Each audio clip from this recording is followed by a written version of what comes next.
好啦，冇乜時間講一講呢個雪櫃啦。咁咧呢個雪櫃換門嘅方向啊，咁咧拆上面嘅蓋啦，4粒螺絲啦，跟住然後呢度咧就有3粒嘅，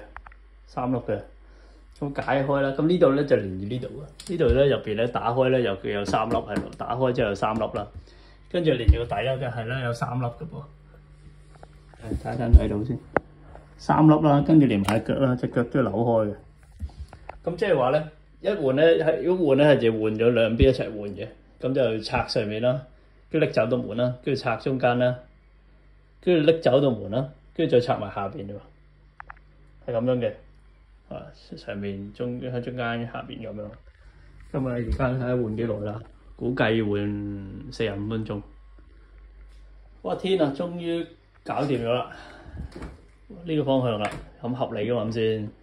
爭呢個4粒螺絲啫，呢度有3粒螺絲嘛，跟住哇中間有個過程，用多咗半個鐘，用多25分鐘應該。喺個螺絲有問題啊！扭啊呢個又扭咗勁耐，扭唔到出嚟，因為畫咗牙，唔係畫咗牙，即係入邊啲牙畫咗啦。哇！好多阻滯。